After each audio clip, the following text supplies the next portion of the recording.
Hello viewers, welcome to my channel readers club with Smita.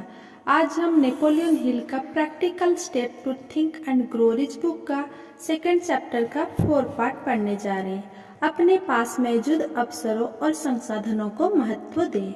बहाने बनाना सफलता की राह में एक मुख्य बाधा है। इसे पिछले खंड में खास तौर पर नहीं बताया गया है, लेकिन इसे सूची के हर बिंदु में रखा जा सकता है। स्व ज्ञान और स्व सुधार की प्रक्रिया में आपको ये पहचानना होता है कि आप कब बहाने बना रहे हैं और इस तरह अपने ही सफलता को सीमित कर रहे हैं। आपको अपना नजरिया बदलना चाहिए और अपने पास मौजूद लाभों का महत्व समझना चाहिए, खास तौर पर अगर आप अमेरिका जैसे पूंजीवादी देश में रह रहे हैं। आइए इस बात की सूची बनाते हैं कि अमेरिका कम या ज्यादा दौलत चाहने वाले व्यक्ति को कौन कौन से अवसर प्रदान करता है। शुरुआत में हम सभी को यह याद रखना चाहिए कि हम एक ऐसा देश में रहते हैं जहां कानून का पालन करने वाले हर नागरिक को विचार और कार्य की ऐसी स्वतंत्रता हासिल है जिसकी तुलना पूरे संसार में कहीं नहीं हो सकती। हम में से ज्यादातर ने कभी इस स्वतंत्रता के लाभों की सूची नहीं बनाई है। हमने कभी अपनी असीमित स्वतंत्रता की तुलना दूसरे देशों की कम स्वतंत्रता से नहीं की है। यहाँ अमेरिका में हमारे पास विचार की स्वतंत्रता है, शिक्षा के चयन और आनंद की स्वतंत्रता है, धर्म की स्वतंत्रता है तथा राजनीति में स्वतंत्रता है। किसी भी व्यवसाय, पैसे या कारोबार के चयन की स्वतंत्रता है। जितनी भी जायदाद हम हासिल कर सकते हैं तथा बिना किसी उत्पीड़न के उसे हासिल करने और उसका स्वामी बनने की स्वतंत्रता है। अपने निवास के चयन की स्वतंत्रता है, विवाह की स्वतंत्रता है, सभी जातियों के लिए समान अवसर की स्वतंत्रता है, एक राज्य से दूसरे राज्य तक यात्रा करने की स्वतंत्रता है, भोजन के चयन की स्वतंत्रता है, जीवन में किसी भी पद का लक्ष्य बनाने की स्वतंत्रता है जो हमने खुद के लिए तय किया हो, चाहे वो अमेरिका का राष्ट्रपति बनने का लक्ष्य ही क्यों ना हो। हमारे पास कई अन्य प्रकार की स्वतंत्रता भी है, लेकिन यह सूची सबसे महत्वपूर्ण स्वतंत्रताओं का विहंगम दृष्टिकोण प्रदान करती है। जो सबसे ऊंचे अवसर है, इस स्वतंत्रता का लाभ और भी अधिक महत्वपूर्ण है क्योंकि अमेरिका ही एकमात्र देश है जहाँ हर नागरिक को इतनी व्यापक और विविध स्वतंत्रताएं सुलभ है, चाहे वे अमेरिका के मूल नागरिक हो या बाहर से आकर यहाँ बसने वाले नागरिक हो। इसके बाद आइए हम कुछ वरदानों को गिनते हैं जो हमारी व्यापक स्वतंत्रता ने हमें दिए हैं। औसत अमेरिका परिवार यानी औसत आमदनी वाले परिवार पर नजर डालें और अवसरों तथा समृद्धि के इस देश में परिवार के हर सदस्य के लिए उपलब्ध लाभों की वानगी देखें। विचार और कार्य की स्वतंत्रता के बाद जीवन की 3 बुनियादी आवश्यकताएं रोटी, कपड़ा और मकान है। भोजन, औसत अमेरिकी परिवार के पास जो सर्वव्यापी स्वतंत्रता उपलब्ध है, उसकी बदौलत हर परिवार को भोजन के ऐसे चयन की स्वतंत्रता अपने दरवाजे पर उपलब्ध है जो विश्व में कहीं उपलब्ध नहीं है और दाम भी इसकी आर्थिक हैसियत के भीतर है।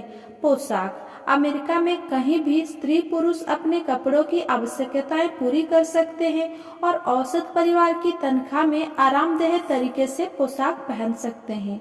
आवास, हालांकि मकान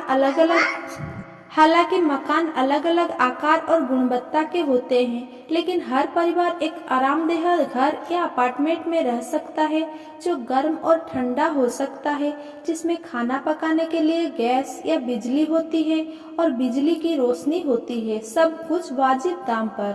सिर्फ रोटी, कपड़ा और मकान की 3 बुनियादी आवश्यकताओं का ही जिक्र किया गया है। औसत अमेरिका नागरिक के पास सामान्य श्रम जो एक दिन में 8 घंटे से अधिक ना हो के बदले में दूसरे अधिकार और लाभ भी उपलब्ध है। इनमें वाहन से यातायात का अधिकार, जिसमें व्यक्ति बहुत कम लागत में इच्छानुसार कहीं भी आ जा सकता है। औसत अमेरिका के पास ऐसे संपत्ति अधिकारों की सुरक्षा है जो संसार के किसी भी अन्य देश में उपलब्ध नहीं है। अतिरिक्त धन किसी बैंक में इस गारंटी के साथ रखा जा सकता है कि सरकार इसकी रक्षा करेगी और अगर बैंक दिवालिया हो जाता है तो सरकार भरपाई करेगी। अमेरिका नागरिक बिना किसी पासपोर्ट के एक राज्य से दूसरे राज्य की यात्रा कर सकता है। अमेरिकी जॉब चाहे जा सकते हैं जब चाहे जा सकते हैं और जब चाहे लौट सकते हैं। ज़्यादातर देशों में लोग इतनी ज़्यादा स्वतंत्रता और इतनी कम लागत में यात्रा नहीं कर सकते। 3 बुनियादी आवश्यकताएं रोटी, कपड़ा और मकान बहुत कम प्रयास से पूरी हो सकती है, जिससे हम सोचने और अमीर बनने के लिए स्वतंत्र हो जाते हैं। उस चमत्कार को पहचाने जिसने ये वरदान दिए हैं। राजनेता अक्सर वोट मांगते वक्त अमेरिका की स्वतंत्रता का बखान करते हैं, लेकिन वे इस स्वतंत्रता के स्रोत या प्रकृति का विश्लेषण करने में पर्याप्त समय या प्रयास नहीं लगाते हैं। मेरा कोई व्यक्तिगत स्वार्थ या निहित उद्देश्य नहीं है, इसीलिए मुझे उस रहस्यमय, अमूर्त, बहुत गलत समझी गई चीज का खुला विश्लेषण करने का अधिकार है जो अमेरिका के हर नागरिक को इतनी वरदान देती है, दौलत संग्रह के इतने अवसर देती है, हर प्रकार की इतनी स्वतंत्रता देती है जितनी किसी दूसरी देश में नहीं मिल सकती।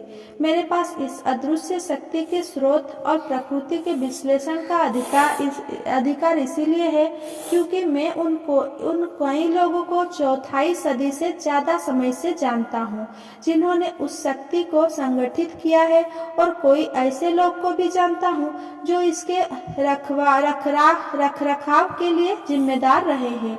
मानव जाति की भलाई करने वाले इस रहस्यमयी चीज का नाम है पूंजी। पूंजी में न सिर्फ धन शामिल है बल्कि ज्यादा खास तौर पर लोगों के उच्च संगठित बुद्धिमान समूह शामिल है जो जनता के लिए हित है और अपने लाभ के लिए धन के कुशल उपयोग की योजना बनाते हैं। इन समूहों में वैज्ञानिक, शिक्षाविद, केमिस्ट, आविष्कारक, व्यवसायिक विश्लेषक, जनसंपर्क विशेषज्ञ, यातायात विशेषज्ञ, अकाउंटेंट, वकील, डॉक्टर और अन्य शामिल हैं, जिनके पास उद्योग और व्यवसाय के सभी क्षेत्र का बेहद विशेषज्ञतापूर्ण ज्ञान होता है। वे प्रयास के नए क्षेत्र में प्रवर्तक बनते हैं, प्रयोग करते हैं और नए रास्ते बनाते हैं। वे कॉलेज, अस्पताल और सरकारी स्कूलों को समर्थन देते हैं, अच्छी सड़कें बनाते हैं, समाचार पत्र प्रकाशित करते हैं, सरकार की अधिकांश लागत चुकाते हैं और मानव प्रकृति को संचालित करने वाले असंख्य विवरणों की परवाह करते हैं। संक्षेप में कहे तो पूंजीपति सभ्यता के मस्तिष्क है क्योंकि वे पूरे तंत्र की आपूर्ति करते हैं जिसमें सारी शिक्षा, ज्ञानोदय और मानव प्रगति शरीक है। दिमाग के बिना पैसा हमेशा खतरनाक होता है। उचित इस्तेमाल होने पर यह सभ्यता का सबसे महत्वपूर्ण अनिवार्य हिस्सा है। अगर संगठित पूंजी ने मशीनों, जहाज, रेल की पटरियां ना दी होती और उन्हें चलाने के लिए प्रशिक्षित लोगों ना दिए होते तो न्यूयॉर्क के परिवार के सामान्य नाश्ते में ग्रेपफ्रूट जूस, अनाज, अंडे, ब्रेड, बटर और शक्कर वाली कॉफी की वजह दाम पर प्रदान नहीं किया जा सकता था। दिमाग के बिना पैसा हमेशा खतरनाक होता है। मिलकर वे सभ्यता की प्रगति को ईंधन देते हैं। स्टीमशिप और रेल की पटरियां पृथ्वी से नहीं निकलती है, वे अपने आप काम नहीं करने वाली लगती है। वे सभ्यता के आह्वान की प्रतिक्रिया में आती है। वे श्रम, चतुराई और उन लोगों की संगठनात्मक योग्यता की बदौलत आती है जिनमें कल्पना, आस्था, उत्साह, निर्णय और लगन होती है। इन लोगों को पूंजीपति के नाम से जाना जाता है। वे बनाने, निर्माण करने, हासिल करने, उपयोग, सेवा प्रदान करने, लाभ कमाने और दौलत हासिल करने की इच्छा से प्रेरित होती है। चूंकि वे ऐसे सेवाएं प्रदान करते हैं जिनके बिना कोई सभ्यता नहीं हो सकती, इसीलिए वे खुद को महान दौलत की राह में रख देते हैं। विवरण को सरल और समझ में आने योग्य रखने के लिए मैं यह जोड़ना चाहूंगी कि ये पूंजीपति वही लोग हैं जिनके बारे में हमने से ज्यादा ने टेलीविजन पर भाषण देने वालों को बोलते सुना है। ये वही लोग हैं जिन्हें उग्र सुधारवादी और ठगी करने वाले बेईमान नेता और घूसखोरी करने वाले श्रमिक नेता, लुटेरे हितों वालों या वॉल स्ट्रीट नाम देते हैं।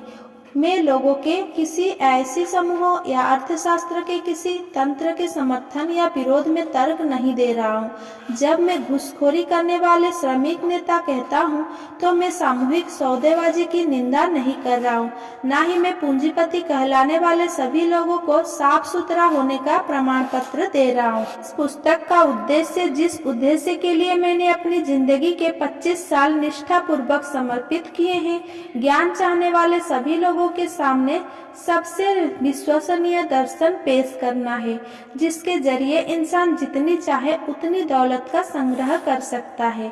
मैंने यहाँ पूंजीवादी तंत्र के आर्थिक लाभों का विश्लेषण दोहरे उद्देश्य से किया है।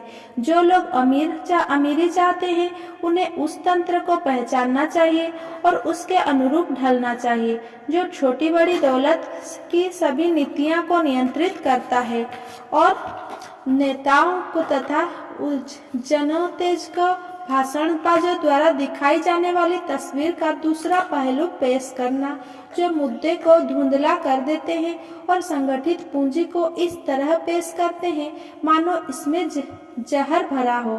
ये पूंजीवादी देश है जो पूंजी के उपयोग से विकसित हुआ है। हम में से जो लोग स्वतंत्रता और अवसरों के वरदान के अधिकार का दावा करते हैं, हम में से जो लोग यहाँ दौलत का संग्रह करना चाहते हैं, उन्हें ये पता होना चाहिए कि ना तो ये अमीरी ना ही ये अवसर हमारे पास होते अगर संगठित पूंजी ना हमें ये लाभ ना दिए होते। अगर आप उन लोगों में से एक है जो यकीन करते हैं कि दौलत सिर्फ वे लोग इकट्ठा करते सकते हैं जो खुद को समूहों में संगठित करते हैं और कम सेवा के बदले में ज्यादा वेतन की मांग करते हैं, अगर आप उन लोगों में से एक है जो सरकारी सहायता की मांग करते हैं और जब आपको पैसा दिया जाता है तब सुबह अपने दरवाजे पर दस्तक से अपनी नींद खराब नहीं करना चाहते हैं, अगर आप उन लोगों में से एक है जो यकीन करते हैं कि नेताओं को वोट देने के बदले ऐसे कानून पारित हो जो सार्वजनिक कोषालय को लूटने की अनुमति दे, तो आप आराम से यह विश्वास कर सकते हैं कि कोई भी आपको परेशान नहीं करेगा, क्योंकि यह एक स्वतंत्र देश है जहां हर व्यक्ति जैसा चाहे वैसा सोच सकता है, जहां हर कोई कम मेहनत करके जी सकता है, जहां हर कोई किसी तरह का काम किए बिना अच्छी तरह रह सकता है।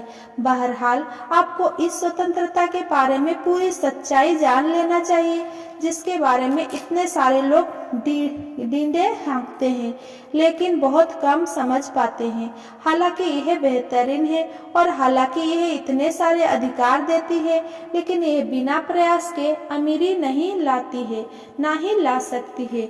अगर मेरा ये वीडियो आपको पसंद आया हो तो मेरा वीडियो को लाइक, कमेंट, शेयर करें एंड मेरा चैनल को सब्सक्राइब